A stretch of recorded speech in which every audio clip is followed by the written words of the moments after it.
La persona y obra del Espíritu Santo, cómo se revela en las Escrituras y en la experiencia personal, por R.A. Torrey. Capítulo 20, parte 3. Si entonces no estamos dispuestos a pagar el precio de este bautismo y por lo tanto no somos así bautizados, seremos responsables ante Dios por cada alma que pudo haber sido salva y que no fue salva porque no pagamos el precio y por lo tanto no obtuvimos esa bendición.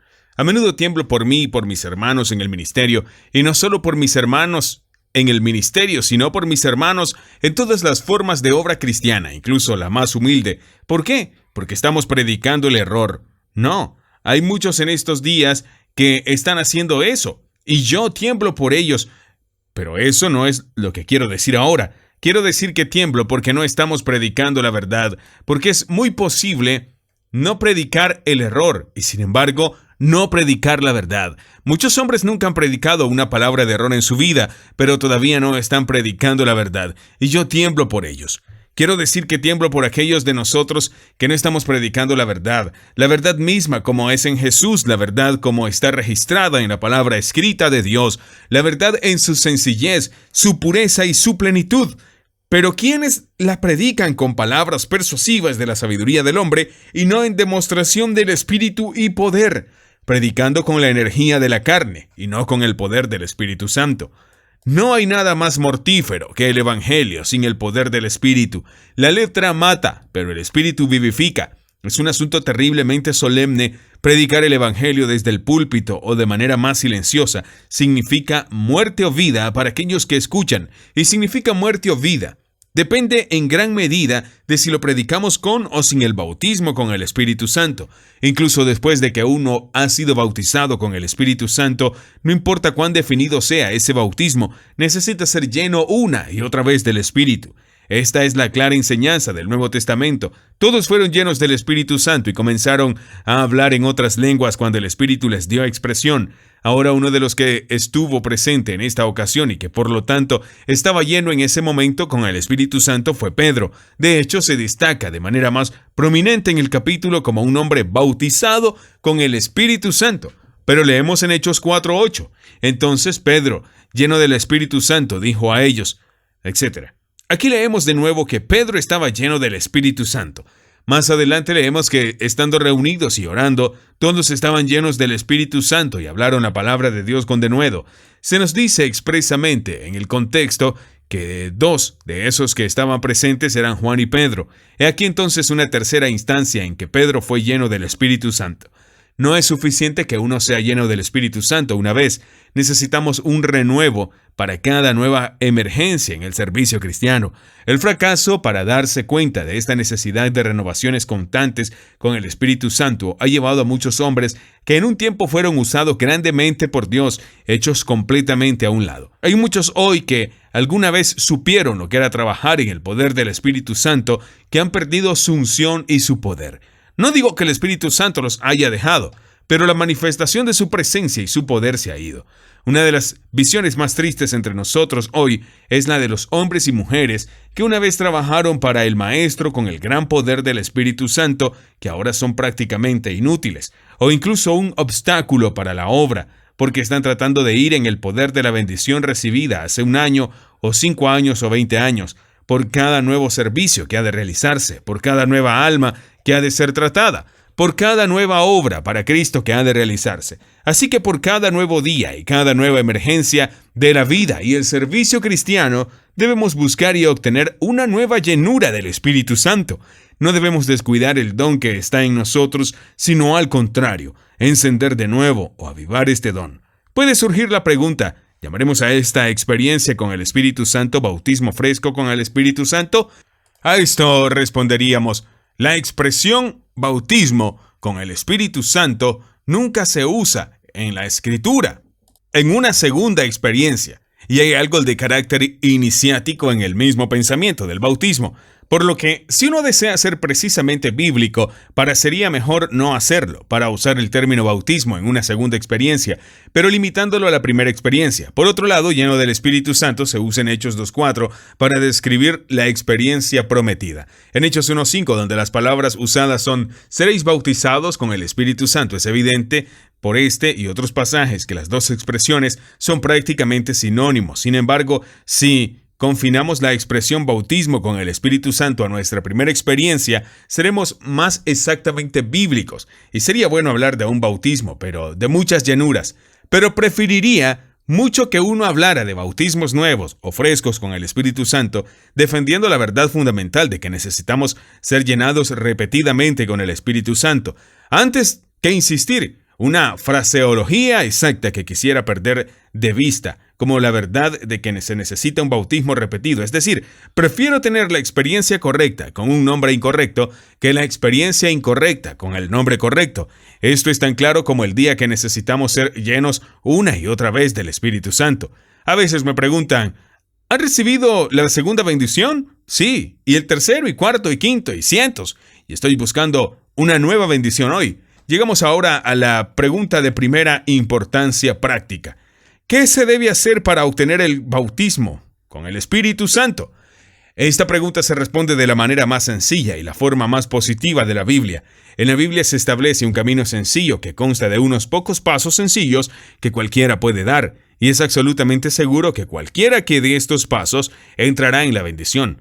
Esta es, por supuesto, una declaración muy positiva, y no nos atreveríamos a ser tan positivos si la Biblia no fuera igualmente de positiva. Pero, ¿qué derecho tenemos a estar inseguros cuando la palabra de Dios es positiva?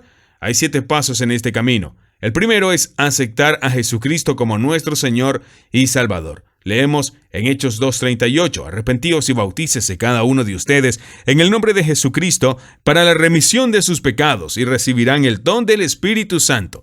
¿No es esta afirmación tan positiva como la que hicimos anteriormente? Pedro dice que si hacemos ciertas cosas, el resultado será, recibiréis el don del Espíritu Santo. Los 7 pasos están en este pasaje, pero más adelante nos referimos a otros pasajes para aclarar esto. Los 2 primeros pasos están en la palabra arrepentirse. Arrepentíos, dijo Pedro. ¿Qué significa arrepentirse? La palabra griega para arrepentimiento significa una ocurrencia tardía o cambio de opinión. Entonces, arrepentirse significa cambiar de opinión. ¿Pero cambiar de opinión sobre qué? Sobre 3 cosas: sobre Dios, sobre Jesucristo, sobre el pecado. ¿De qué se trata el cambio de mentalidad en un caso dado? Esto debe ser determinado por el contexto, según lo determinado por el contexto en el presente caso. El cambio de opinión se trata principalmente de Jesucristo.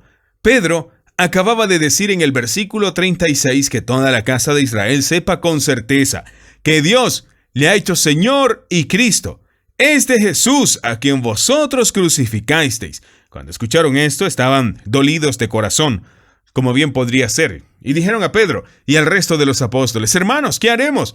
Luego fue Pedro el que dijo: arrepiéntanse, cambien de opinión sobre Jesús, cambia tu mente, esa actitud que lo rechazó a él y lo crucificó, a una actitud mental que acepta a Jesús como Señor, Rey y Salvador. Entonces, este es el primer paso para recibir el bautismo con el Espíritu Santo. Recibir a Jesús como Salvador y Señor ante todo. Recíbelo como tu Salvador. ¿Ha hecho usted esto? ¿Qué significa recibir a Jesús como Salvador? Significa aceptarlo como aquel que cargó con nuestros pecados, ocupando nuestro lugar en la cruz, y confiar en que Dios nos perdonará porque Jesucristo murió en nuestro lugar. Significa depositar toda nuestra esperanza de aceptación ante Dios en la obra terminada de Cristo en la cruz del Calvario. Hay muchos que profesan ser cristianos, pero no han hecho esto. Cuando vas a muchos que se llaman a sí mismos cristianos y les preguntas si son salvos, ellos responden que sí. Entonces, si les planteas la pregunta, ¿sobre qué estás descansando como la base de tu salvación?, responderán algo como esto: voy a la iglesia, hago mis oraciones, leo mi Biblia, me bauticé, me uní a la iglesia, participo en la cena del Señor, asisto a reuniones de oración y trato de vivir lo más cerca posible de lo que sé. Si estas cosas son sobre la que estás descansando como base de tu aceptación ante Dios, entonces no eres salvo. Porque todas estas cosas son tus propias obras, y se nos dice claramente en que por las obras de la ley ninguna carne será justificada delante de Él. Pero si vas con otro y les preguntas si están salvos, responderá sí, y luego les preguntas sobre lo que está descansando como base de su aceptación en Dios.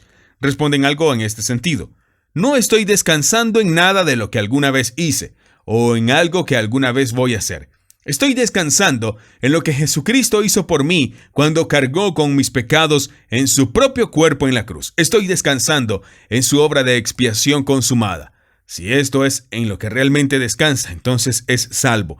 Ha aceptado a Jesucristo como su Salvador y ha dado el primer paso hacia el bautismo con el Espíritu Santo. El mismo pensamiento se enseña en otras partes de la Biblia. Por ejemplo, Pablo pregunta a los creyentes de Galacia: ¿recibiste el Espíritu Santo por las obras de la ley o por el oír con fe? ¿Qué quiso decir exactamente? En una ocasión, cuando Pablo pasaba por Galacia, fue detenido allí por alguna enfermedad física.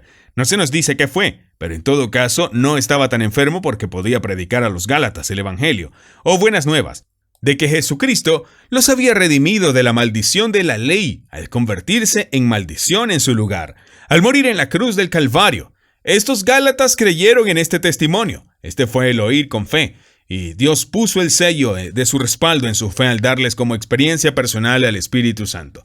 Pero después de que Pablo se fue de Galacia, ciertos judaizantes descendieron de Jerusalén, hombres que estaban sustituyendo la ley de Moisés por el Evangelio, y les enseñaron que no era suficiente que simplemente creyeran en Jesucristo, sino que además de esto, debían guardar la ley de Moisés, especialmente la ley de Moisés con respecto a la circuncisión, y que sin la circuncisión no podrían ser salvos. Es decir, podría que no fueran salvos por la simple fe en Jesús.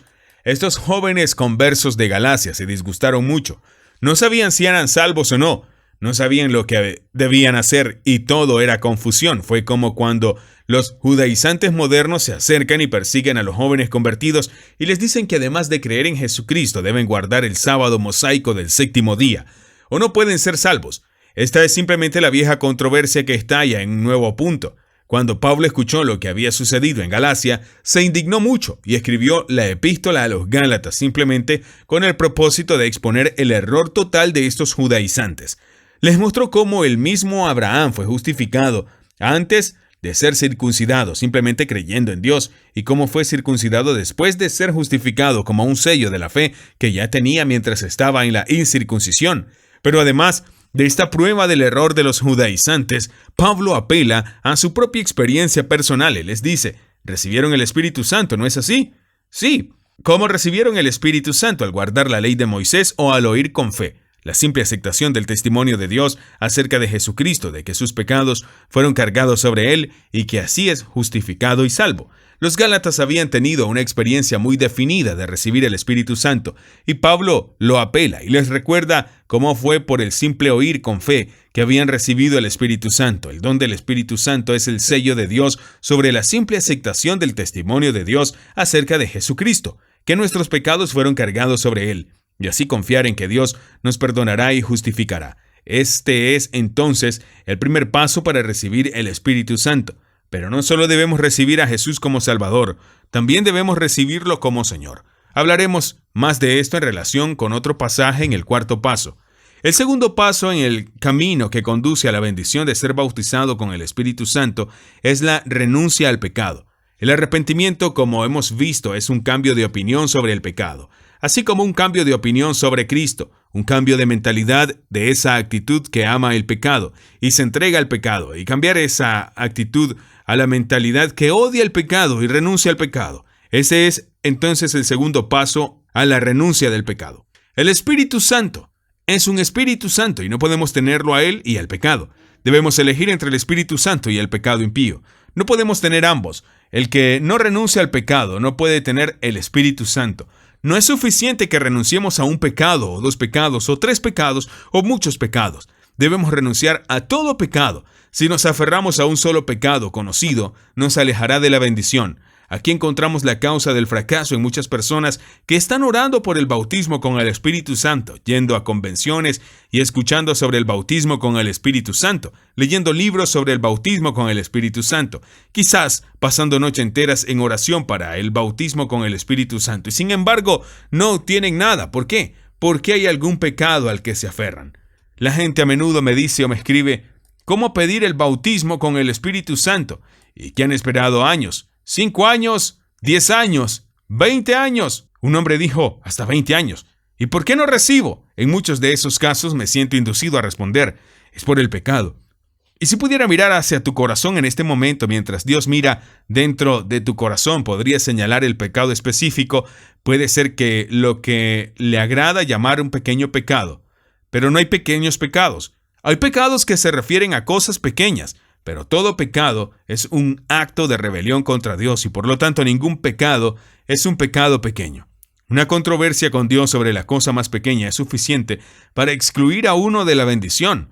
El señor Finney habla de una mujer que estaba muy preocupada por el bautismo del Espíritu Santo. Todas las noches después de las reuniones iba a su habitación y oraba hasta bien entrada la noche y sus amigos temían que se volviera loca, pero no recibió ninguna bendición. Una noche mientras oraba surgió un pequeño asunto de adorno en la cabeza, un asunto que probablemente no molestaría a muchos cristianos hoy, pero un asunto de controversia entre ella y Dios, como a menudo se había planteado antes. Mientras se arrodillaba en oración, se llevó la mano a la cabeza, se quitó las horquillas del pelo y las arrojó al otro lado de la habitación y dijo, ¡ya está! E instantáneamente el Espíritu Santo cayó sobre ella. No era tanto el asunto del adorno en la cabeza como el asunto de la controversia con Dios lo que la había mantenido fuera de la bendición. Si hay algo que siempre surge cuando te acercas a Dios, eso es con lo que debes lidiar. Hace algunos años, en una convención en un estado del sur, el presidente, un ministro de la Iglesia Bautista, llamó mi atención sobre lo que dijo de un hombre. Él dijo, ese hombre es el papa de nuestra denominación. Todo lo que dice vale, pero no está para nada con nosotros en este asunto. Pero me alegro de verlo aquí. Este ministro siguió asistiendo a las reuniones. Al final de la última reunión en la que hablé sobre las condiciones para recibir el bautismo con el Espíritu Santo, encontré a este hombre esperándome en el vestíbulo. Dijo, hoy no he cumplido tu invitación, le respondí. Vi que no. Pensé que habías dicho, pero solo querías que permanecieran de pie aquellos que pudieran decir que se habían rendido absolutamente a Dios. Eso es lo que dije, respondí. Bueno, no podría decir eso. Entonces, hiciste perfectamente bien en no ponerte de pie. No quería que le mintieras a Dios. Sí, continuó. Me golpeó bastante fuerte hoy.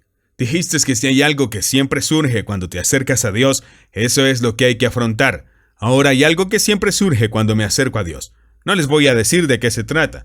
Creo que usted sabe. Sí, respondí. Podía olerlo. Bueno, simplemente quería decirte esto. Esto fue el viernes por la tarde. Tuve ocasión de ir a otra ciudad y al regresar por esa ciudad el martes siguiente por la mañana, el ministro que había presidido la reunión estaba en la estación. Ojalá hubieras estado en la reunión de nuestros ministros bautistas ayer por la mañana, dijo. Ese hombre que le señalé desde el norte del estado estaba presente. Se levantó en nuestra reunión y dijo, hermanos, nos hemos equivocado en este asunto. Luego dijo lo que había hecho. Él había resuelto su controversia con Dios. Había renunciado a lo que siempre había surgido cuando estaba más cerca de Dios. Luego continuó y dijo, hermanos, he recibido una experiencia más definida que la que tuve cuando me convertí. Esa experiencia está esperando a muchos otros, tantos ministros como laicos, tan pronto como juzgue su pecado, tan pronto como abandone lo que es un asunto de controversia entre él y Dios. No importa cuán pequeño sea el pecado, de lo que pueda parecer. Si alguien desea sinceramente el bautismo con el Espíritu Santo, debe ir solo con Dios y pedirle a Dios que lo escudriñe y saque a la luz cualquier cosa en su corazón o vida que le desagrade. Y cuando Él lo saque a luz, debe cuidarse y guardarse para Dios.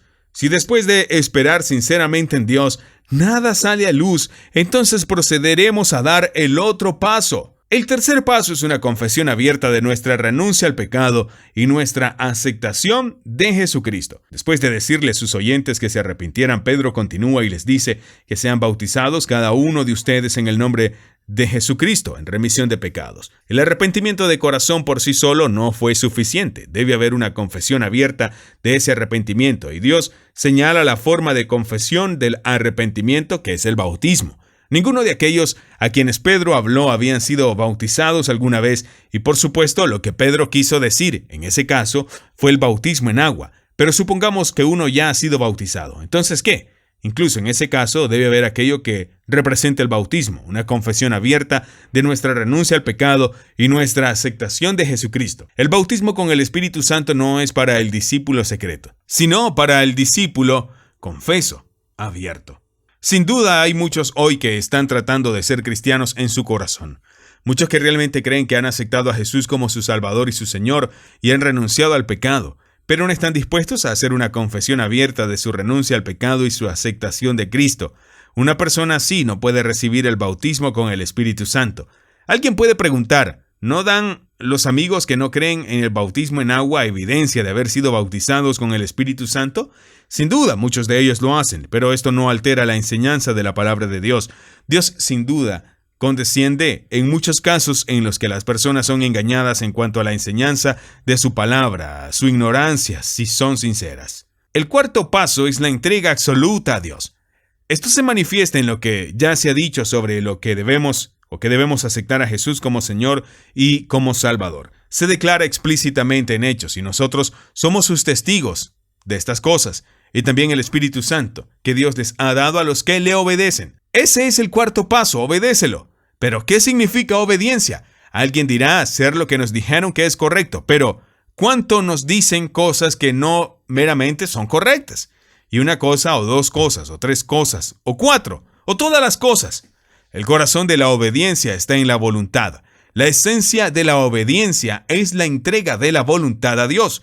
Es ir a Dios nuestro Padre Celestial y decir: Padre Celestial, aquí estoy, soy tu propiedad, me compraste por precio, reconozco tu propiedad y me entrego absolutamente a ti y a todo lo que soy. Envíame a donde quieras, haz conmigo lo que quieras, úsame como quieras. Esto es en la mayoría de los casos el paso decisivo para recibir el bautismo con el Espíritu Santo. En los tiempos del Antiguo Testamento era cuando todo el holocausto se colocaba sobre el altar. Nada se guardaba dentro o fuera del animal sacrificado, y que el fuego salió del lugar santo donde Dios habitaba y aceptó y consumió el regalo sobre el altar.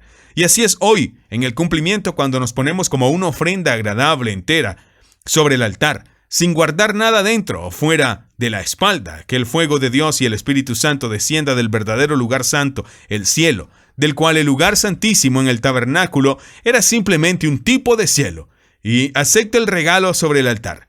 Cuando podamos decir verdaderamente, mi todo está en el altar, no tendremos que esperar mucho por el fuego. La falta de esta entrega absoluta está excluyendo a muchos de la bendición de hoy. En una convención en Washington, D.C., la última noche hablé sobre cómo recibir el bautismo con el Espíritu Santo. El Espíritu mismo estuvo presente con gran poder esa noche. El capellán de una de las casas me había dicho al final de la reunión: casi parecía como si pudiera ver al Espíritu Santo en este lugar esta noche. Había que ocuparse de muchos. Aproximadamente 2 horas después de clausurada la reunión, alrededor de las 11, un trabajador se acercó a mí y me dijo: ¿ves a esa joven a la derecha con quien la señorita está hablando? Se ha estado tratando con ella durante 2 horas y está sufriendo una agonía terrible. ¿No vendrás a ver si puedes ayudar? Me senté en el respaldo del asiento de esta mujer angustiada y le pregunté si tenía problemas. Oh, dijo ella, vine de Baltimore para recibir el bautismo con el Espíritu Santo y no puedo regresar a Baltimore hasta que lo haya recibido. Yo le pregunté: ¿entregarás tu voluntad? Me temo que no. ¿Dejarás tu voluntad ahora? No puedo. ¿Está dispuesto a que Dios le ayude? Sí, pídale que lo haga. Inclinó la cabeza en oración y le pidió a Dios que la vaciara de su voluntad, que la tomara por ella, que la pusiera en conformidad con la voluntad de Dios, en absoluta entrega a la suya. Cuando terminó la oración dije: ¿está lista? Ella dijo: debe ser. ¿He pedido algo de acuerdo con su voluntad? Sí, ya está, le dije. Pídele el bautismo con el Espíritu Santo. Ella había cumplido las condiciones y Dios le había dado la bendición. El quinto paso es un intenso deseo por el bautismo con el Espíritu Santo. Si alguno tiene sed, venga a mí y beba. El que cree en mí, como dice la Escritura, de su interior correrán ríos de agua viva. Pero esto habló del Espíritu que recibirían los que creen en Él. Aquí nuevamente tenemos la creencia en Jesús como la condición para recibir el Espíritu Santo, pero también tenemos esto. Si alguno tiene sed, sin duda, cuando Jesús dijo estas palabras, tenía en mente la promesa del Antiguo Testamento. Porque yo derramaré agua sobre el sequedal, ríos sobre la tierra árida. Mi espíritu derramaré sobre tu generación y mi bendición sobre tus renuevos. En ambos pasajes, la sed es la condición para recibir el Espíritu Santo. ¿Qué significa tener sed? Cuando un hombre tiene mucha sed, parece como si cada poro de su cuerpo tuviera un solo grito: ¡agua! ¡Agua! ¡Agua! Cuando un hombre tiene sed espiritualmente, todo su ser tiene un solo grito: el Espíritu Santo, el Espíritu Santo, el Espíritu Santo. Mientras uno imagine que puede arreglárselas de alguna manera sin el bautismo con el Espíritu Santo, no va a recibir ese bautismo. Mientras uno se está buscando algún tipo nuevo de iglesia, maquinaria o nuevo estilo de predicación o cualquier otra cosa por la cual espera lograr lo que solo el Espíritu Santo puede lograr, no recibirá el bautismo con el Espíritu Santo. Mientras uno intente encontrar algo sutil en el sistema de exégesis para leer el Nuevo Testamento, lo que Dios ha puesto en él, es decir, la absoluta necesidad de que cada creyente reciba el bautismo con el Espíritu Santo como una experiencia definida, no va a recibir el bautismo con el Espíritu Santo. Mientras un hombre trate de persuadirse a sí mismo de que ha recibido el bautismo con el Espíritu Santo, cuando en realidad no lo ha hecho, no va a recibir el bautismo con el Espíritu Santo. Pero cuando uno llega al lugar donde ve la absoluta necesidad de ser bautizado con el Espíritu Santo como una experiencia definitiva y desea esta bendición a toda costa, está no muy lejos de recibirla. En una convención estatal de la Asociación Cristiana de Hombres Jóvenes, donde había hablado sobre el bautismo con el Espíritu Santo, 2 ministros salieron de la reunión, uno al lado del otro. Uno le dijo al otro: este tipo de enseñanza conduce al fanatismo o a la desesperación. No intentó demostrar que no era bíblico. Se sentía que trató de evitar la condenación que venía de la palabra con este comentario brillante: ese tipo de enseñanza conduce al fanatismo o la desesperación. Tal hombre no recibirá el bautismo con el Espíritu Santo hasta que se recupere y reconozca honestamente su necesidad y desee intensamente que se le provea. Qué diferente a otro ministro de la misma denominación que vino a verme un domingo por la mañana en Northfield. Esa mañana iba a hablar sobre cómo recibir el bautismo con el Espíritu Santo. Me dijo que había llegado a Northfield con un solo propósito: recibir el bautismo con el Espíritu Santo, y prefería morir antes que volver a su iglesia sin recibirlo. Le dije: hermano mío, lo vas a recibir. A la mañana siguiente llegó muy temprano a mi casa. Dijo: tengo que irme en el tren temprano, pero vine a decirles, antes de irme, que he recibido el bautismo con el Espíritu Santo.